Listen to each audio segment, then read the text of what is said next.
आज का विषय मैंने आपसे कहा था अंग्रेजी में बोले क्या? लेकिन यहाँ अंग्रेजी वाले भी अगर कुछ आ गए तो अंग्रेजी में बोलना पड़ेगा, लेकिन अब हिंदी सीखना चाहिए सबको। अंग्रेजी भाषा में अपनी आत्मा की बात वगैरह कहना बड़ा कठिन जाता है। या तो संस्कृत में कहें, वो तो बहुत ही कम लोग समझते हैं, और या तो फिर हिंदी में कहें। बहरहाल कोशिश करेंगे अंग्रेजी में। इतनी तो अंग्रेजी आप लोग को आती है कि नहीं? आपको नहीं आती अंग्रेजी? तो अधिकतर लोगों को यहाँ अंग्रेजी आती है। अपने साथ कुछ अंग्रेज भी अतिथि हैं, इसलिए आज अंग्रेजी में बोलने दीजिए। हाँ, फिर बाद में हिंदी में बता दें। आपको तो वाइब्रेशंस लेना, आपको क्या बोलने से करना है, ठीक है? संतोष से रहना चाहिए, थोड़ा संतोष भी करना चाहिए। हाँ, आते भी तो हिंदी में बोलते रहे, फिर उन्होंने कहा अंग्रेजी में बोलिए, थोड़ा संतोष करो। Tonight we have decided to talk about creation, but our management has not been able to provide me with a chalk and with a blackboard. So, I don't know. I'll try to explain it without drawing. It's a very difficult subject, and I'll try to make it intelligible. But I would request you to pay full attention for such a difficult subject like creation.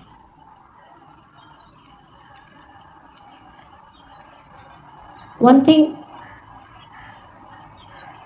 is a blessing today that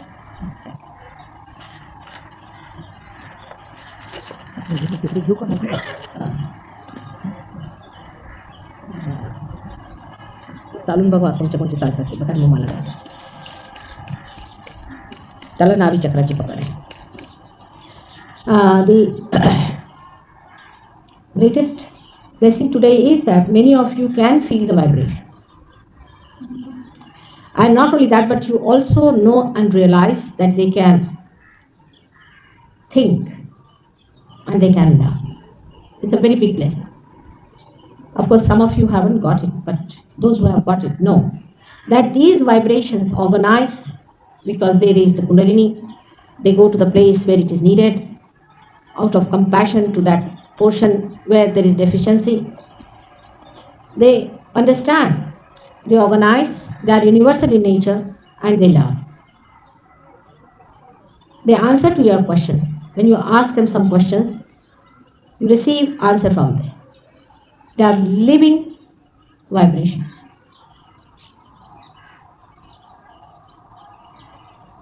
These vibrations are from the divine. This divine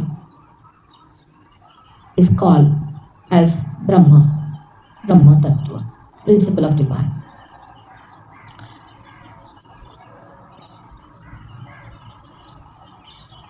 We can say that the process of creation is an eternal process.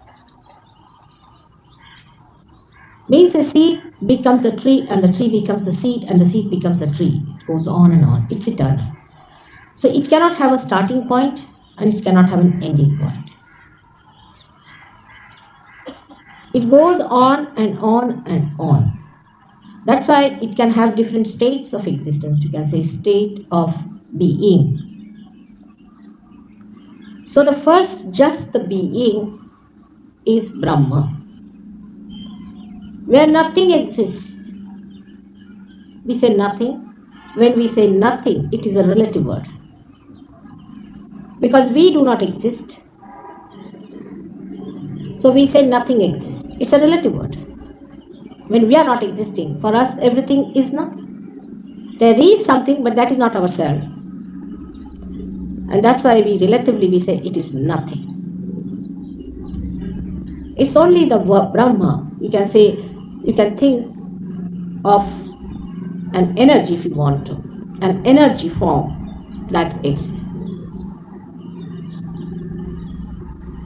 But the energy accumulates at a point and forms a nucleus. The energy that thinks, energy that is distributed, accumulates at a point, concentrates on a point, you can say. And this point is the point we call as Sadashiva. This happens because that energy desires, thinks, organizes, loves. When it wants to create, when the desire is felt in that energy to create, at that time, a nucleus is created. This nucleus we call as Sadashiva. This nucleus does not disappear. You can think of a nebula. I mean, it is something which is all relative, you can think. You cannot think something in absolute form. So with thinking, you cannot conceptualize the whole thing. But if you can think of a state where it's just an energy and no creation, but not the energy of electricity, magnetism, all these things. It's the combination, the synthesis of all the things which goes into Laya, which becomes that, dissolves into that.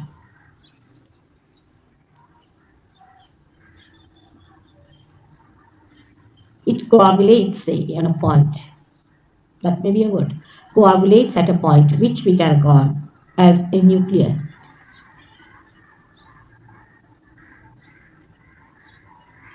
This point we call as Sadashiva.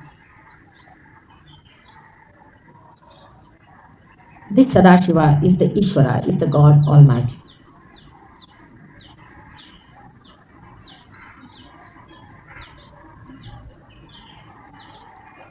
We call it now God because now it has a limitation in the sense that we can call it something. But if it is just an energy, we just call it a Brahma. You can say like this, when the water becomes ice, a follicle of ice is formed.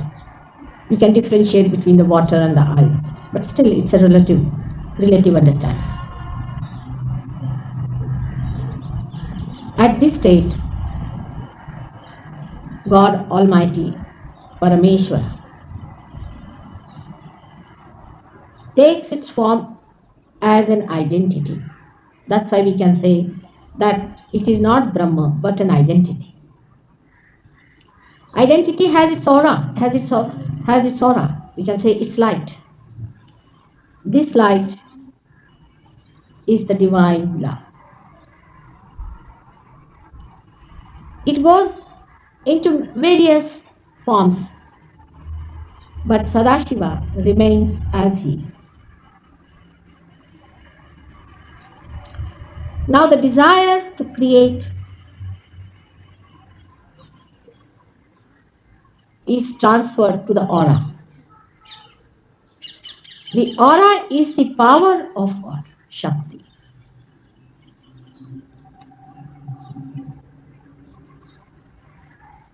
Ishvara has certain things beyond him also and before him. God Almighty has something beyond him that he cannot control. One, he cannot control his eternal nature. It is his nature to be eternal. He cannot stop it. He will go on changing his form. It is his nature. It is his svabhava. He cannot change his eternal nature. He will be eternally. Eternity is his temperament, his nature. He cannot overcome that.